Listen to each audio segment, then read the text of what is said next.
किसान सभा में चूरू के कोने कोने से पधारे हुए सभी बुजुर्गों का मेरा वंदन, सभी किसान साथियों को राम राम। खेत हमारे मंदिर हैं और आप बुजुर्ग जो यहाँ पर उपस्थित हैं हमारे भगवान हैं, क्योंकि आपने हमारे लिए विरासत में जो हमें दिया है और आने वाली पीढ़ी के लिए आप संघर्षरत हैं। इसके लिए मैं आपको चरणों में पुनः नमन और वंदन करती हूँ। किसान साथियों, गांव के जो किसान हैं वो अनपढ़ हैं, भोले भाले हैं, उनको केसीसी और फसल बीमा के बारे में एबीसीडी का भी ज्ञान नहीं है। कई किसान ऐसे हैं जिन्हें हिंदी में पढ़ना नहीं आता और अंग्रेजी वो जानेंगे भी कहाँ से, तो उन्हें लूटा जा रहा है। केसीसी और फसल बीमा में पारदर्शिता के नाम पर शून्य है, तो हम सबको मिलकर इसके लिए आवाज़ उठानी होगी। आज किसान का बेटा किसान बनना पसंद नहीं करता, बल्कि मजदूरी करना पसंद करता है। क्यों? क्योंकि वो मजबूर है, उसे अपने खेती में काम करके मजदूरी भी नहीं मिलती है। और इन सब के पीछे इन कंपनी वालों और सरकारों की मिलीजुली साजिश है, साठगांठ है। इनके खिलाफ हम सबको मिलकर एकजुट होकर आवाज़ उठानी होगी, वरना हमारे भोले भाले किसानों को ये इसी तरह लूटते रहेंगे। आज आप सब ने अपना कीमती समय दिया। यहाँ पर हर बार जो हमारे बुजुर्ग हैं, जो किसान आते हैं, अपनी आवाज़ उठाते हैं, अपने किसान साथियों के लिए अपना कीमती समय खर्च करते हैं, अपने धन को खर्च करते हैं।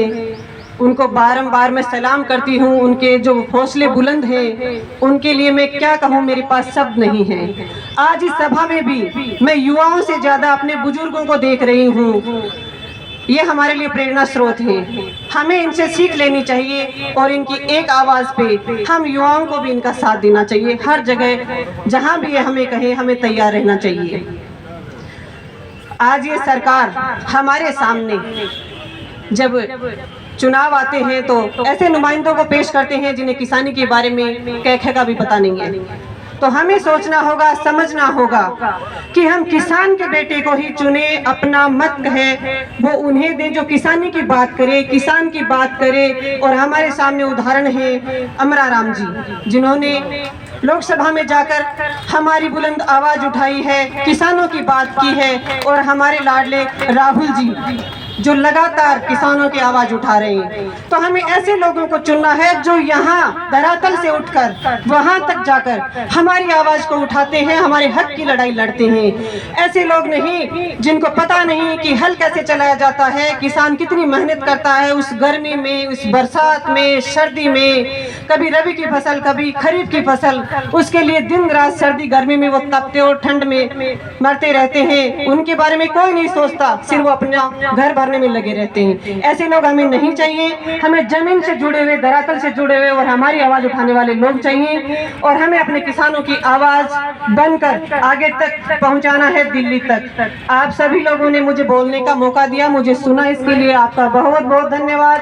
आप सभी यहाँ पर उपस्थित हुए, अपना कीमती समय दिया, इसके लिए भी आपका बहुत बहुत धन्यवाद। जय जवान, जय किसान। धन्यवाद कमला जी।